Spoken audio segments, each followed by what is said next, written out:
The real tragedy is that the lack of early financial education is what creates the risk faced by average middle class people.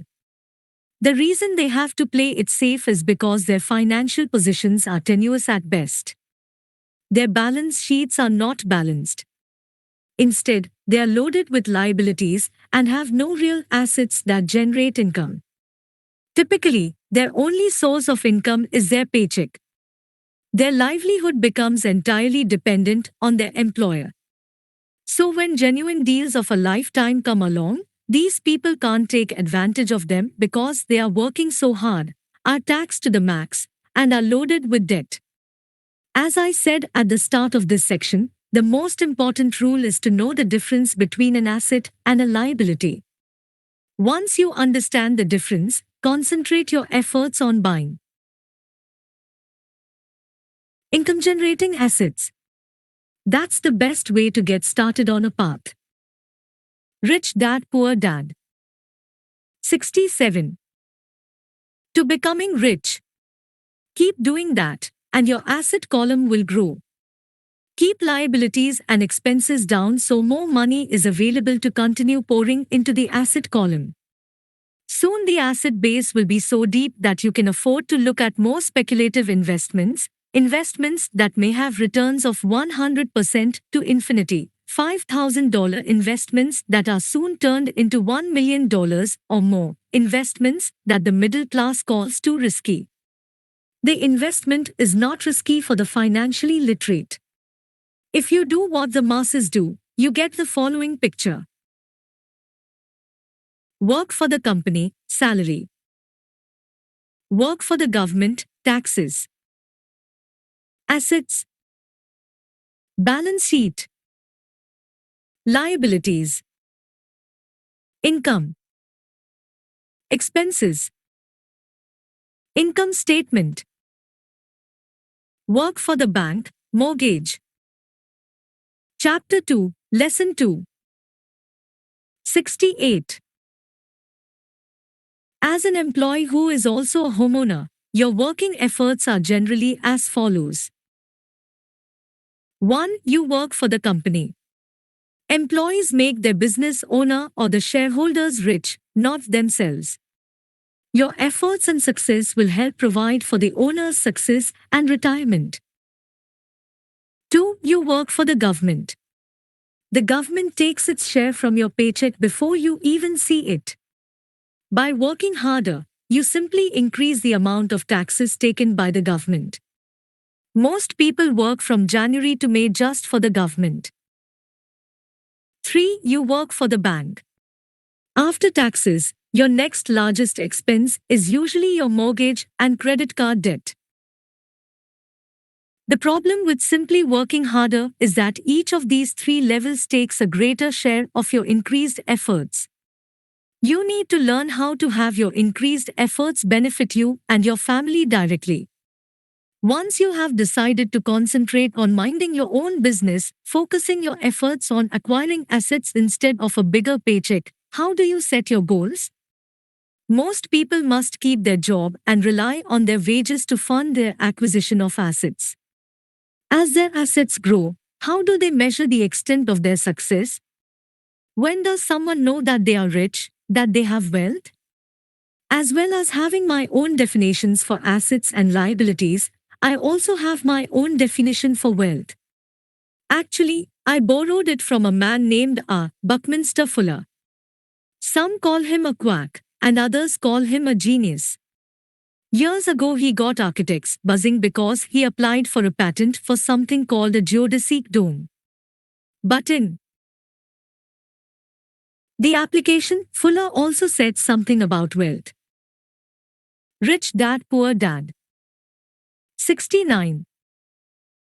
It was pretty confusing at first, but after reading it, it began to make some sense.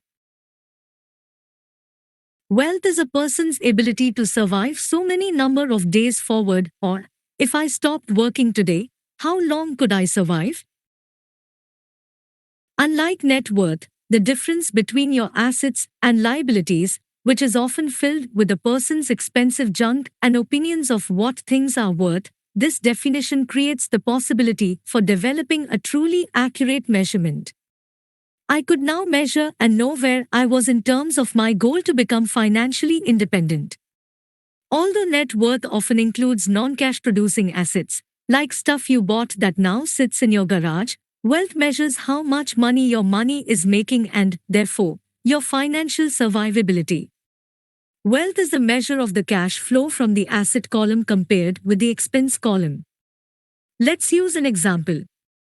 Let's say I have cash flow from my asset column of $1,000 a month. And I have monthly expenses of $2,000. What is my wealth? Let's go back to Buckminster Fuller's definition. Using his definition, how many days forward can I survive? Assuming a 30-day month, I have enough cash flow for half a month. When I achieve $2,000 a month cash flow from my assets, then I will be wealthy. So while I'm not yet rich, I am wealthy.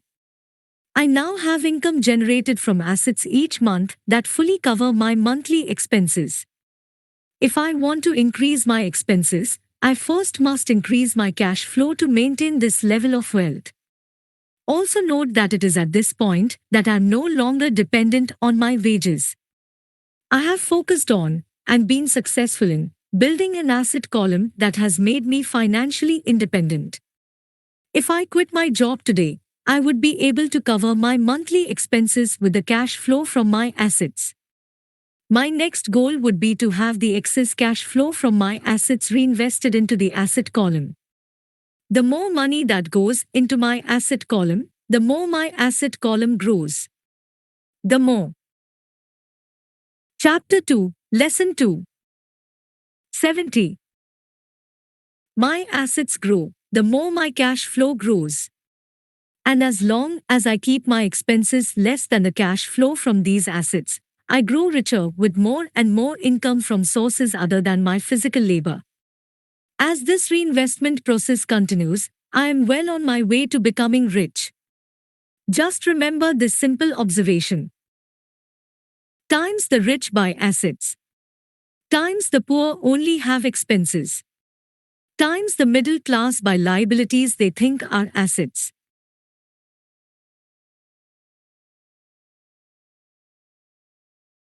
So how do I start minding my own business? What is the answer? Listen to the founder of McDonald's in the next chapter. Chapter 3. Lesson 3. Mind your own business. 71. The rich focus on their asset columns, while everyone else focuses on their income statements. In 1974, Ray Kroc, the founder of McDonald's, was asked to speak to the MBA class at the University of Texas at Austin. A friend of mine was a student in that MBA class. After a powerful and inspiring talk, the class adjourned and the students asked Ray if he would join them at their favorite hangout to have a few beers. Ray graciously accepted. "What business am I in?" Ray asked, once the group had all their beers in hand. Everyone laughed, my friend said. Most of the MBA students thought Ray was just fooling around. No one answered, so Ray asked again, "What business do you think I'm in?" The students laughed again, and finally one brave soul yelled out, "Ray, who in the world doesn't know that you're in the hamburger business?" Ray chuckled. "That's what I thought you would say." He paused and then quickly added, "Ladies and gentlemen, I'm not in the hamburger business. My business is real estate." Chapter 3, Lesson 3. 72. As my friend tells the story, Ray spent a good amount of time explaining his viewpoint. In his business plan, Ray knew that the primary business focus was to sell hamburger franchises, but what he never lost sight of was the location of each franchise. He knew that the land and its location were the most significant factors in the success of each franchise. Basically, the person who bought the franchise was also buying the real estate under the franchise for Ray Kroc's organization. Today, McDonald's is the largest single owner of real estate in the world, owning even more than the Catholic Church. McDonald's owns some of the most valuable intersections and street corners in America and around the globe. My friend considers this as one of the most important lessons in his life. Today he owns car washes, but his business is the real estate under those car washes. The previous chapter presented diagrams illustrating that most people work for everyone but themselves. They work first for the owners of the company, then for the government through taxes, and finally for the bank that owns their mortgage. When I was a young boy, we did not have a McDonald's nearby. Yet my rich dad was responsible for teaching Mike and me the same lesson that Ray Kroc talked about at the University of Texas. It is secret number 3 of the rich. That secret is, mind your own business. Financial struggle is often directly the result of people working all their lives for someone else. Many people will simply have nothing at the end of their working days to show for their efforts. Our current educational system focuses on preparing today's youth to get good jobs by developing scholastic skills. Their lives will revolve around their wages or, as described earlier, their income column. Many will study further to become engineers, scientists, cooks, police officers, artists, writers, and so on. These professional skills allow them to enter the workforce and work for money. But there is a big difference between your profession and your business. Often I ask people, what is your business? And they will. Rich dad, poor dad. 73. Say, oh, I'm a banker. Then I ask them if they own the bank. And they usually respond, no, I work there. In that instance, they have confused their profession with their business.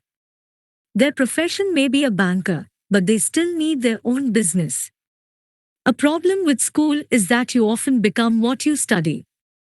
So if you study cooking, you become a chef. If you study the law, you become an attorney, and a study of auto mechanics makes you a mechanic. The mistake in becoming what you study is that too many people forget to mind their own business. They spend their lives minding someone else's business and making that person rich. To become financially secure, a person needs to mind their own business. Your business revolves around your asset column, not your income column. As stated earlier, the number one rule is to know the difference between an asset and a liability, and to buy assets. The rich focus on their asset columns, while everyone else focuses on their income statements. That is why we hear so often, I need a raise. If only I had a promotion. I am going back to school to get more training so I can get a better job. I am going to work overtime. Maybe I can get a second job. In some circles, these are sensible ideas. But you are still not minding your own business. These ideas all still focus on the income column and will only help a person become more financially secure if the additional money is used to purchase income-generating assets. The primary reason the majority of the poor and middle class are fiscally conservative, which means I can't afford to take risks, is that they have no financial foundation. They have to cling to their jobs and play it safe. When downsizing became the in thing to do, millions of workers found out their largest so-called asset, their home, was eating them alive. Their asset was costing them money every month. Their financial struggle is often the result of people working all their lives for someone else. Chapter 3, Lesson 3. 74. Car, another asset, was eating them alive. The golf clubs in the garage that cost $1,000 were not worth $1,000 anymore. Without job security, they had nothing to fall back on. What they thought were assets could not help them survive in a time of financial crisis. I assume most of us have filled out a credit application to buy a house or a car. It's always interesting to look at the net worth section because of what accepted banking and accounting practices allow a person to count as assets. One day when I wanted a loan, my financial position did not look too good. So I added my new golf clubs, my art collection, books, electronics, Armani suits, wristwatches, shoes, and other personal effects to boost the number in the asset column. But I was turned down because I had too much investment real estate. The loan committee didn't like that I made so much money from rent. They wanted to know why I did not have a normal job with a salary.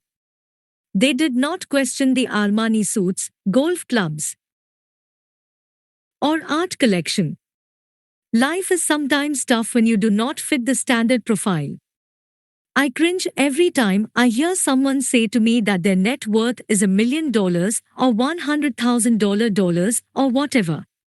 One of the main reasons net worth is not accurate is simply because the moment you begin selling your assets, you are taxed for any gains. So many people have put themselves in deep financial trouble when they run short of income. To raise